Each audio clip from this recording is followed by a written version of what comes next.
لیکن جب ہمارے پاس مال آتا ہے، خوشحالی آتی ہے، ہم پھر اس وقت نہیں کہتے کہ اللہ کی مرضی ہے۔ اب یہاں ہم دھوکے میں پڑ جاتے ہیں۔ یہ ہمارے امتحان کا وقت ہوتا ہے کہ تکلیف میں اللہ یاد آتا ہے اور خوشحالی کے اندر اللہ یاد نہیں آتا۔ یہی ہماری ناکامی ہے۔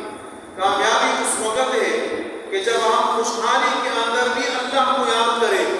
تکلیف کے اندر بھی اللہ کو یاد کریں، تو پھر ہمارا روٹین صحیح چلے گا۔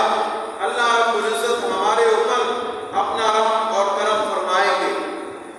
قرآن کریم نے ہمارے سامنے ساری باتیں رکھی ہے۔ ان الحسنات یذہبن السیئات، آپ مومن ہو، آپ مسلمان ہو، خطائیں آپ سے ہو سکتی ہیں، لیکن جب آپ خطا کریں گے تو آپ کی خطا کے بنا پر آپ کے گناہوں کو ہم آپ سے دور کر دیں گے۔ ایک تو یہ کہ انسان سے کوئی خطا ہو گئی، انسان کہتا ہے کہ اے اللہ مجھے معاف کر دے، لیکن بعض مرتبہ انسان سے گناہ ہو جاتے ہیں اور وہ اس کی زبان سے یہ باتیں نہیں نکلتی، لیکن ساتھ ساتھ میں اچھائی کرتا رہتا ہے، صدقہ دے دیا، خیرات دے دیا، نماز باوضو پڑھ لیا، خشوع خضوع کے ساتھ اپنا وضو کر لیا، کسی آدمی کے ساتھ اچھائی کے ساتھ بات کر لی، کسی آدمی کے دکھ اور درد کے اندر کام آیا، اس سے اس کی تکلیف اور اس کی مصیبت دور کرنے میں اس کے ساتھ تعاون کیا۔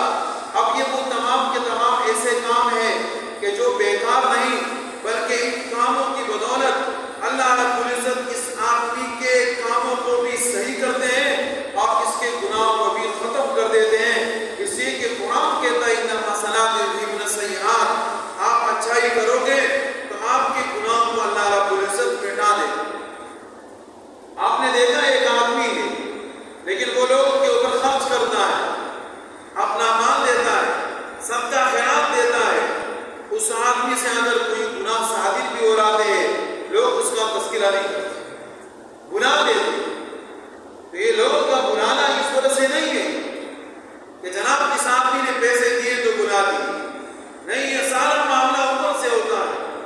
کہ چلے اس آدمی نے اگر یہ کوئی غلط کام کر لیا لیکن ساتھ میں یہ لوگ کے ساتھ تعاون بھی تو کرتا ہے، لوگ کی زبان کے اوپر اس آدمی کی برائی نہیں ہوتی، بہت کم ہوتی بھی ہے تو بہت کم ہوتی ہے، لیکن ایک طرف ایک انسان جب برائی کرتا ہے اور ساتھ میں اس کے نیک اعمال نہیں ہوتے تو اس کی وہ برائی سارے لوگوں کے سامنے نظر آتی ہے، ایسی نظر آتی ہے، ایسے نظر آتی ہے کہ یہ انسان اللہ رب العزت کے ہاں جھوٹوں میں نکل آتا ہے، یہ انسان ذلیل ہونے والوں میں نکل آتا ہے، یہ انسان فاسق اور فجار میں اللہ کے ہاں نکل آتا ہے، اور پھر ملائکہ اس کی پہچان اس کے گناہ کی وجہ سے رکھ لیتے ہیں کہ وہ فلاں گناہگار آدمی،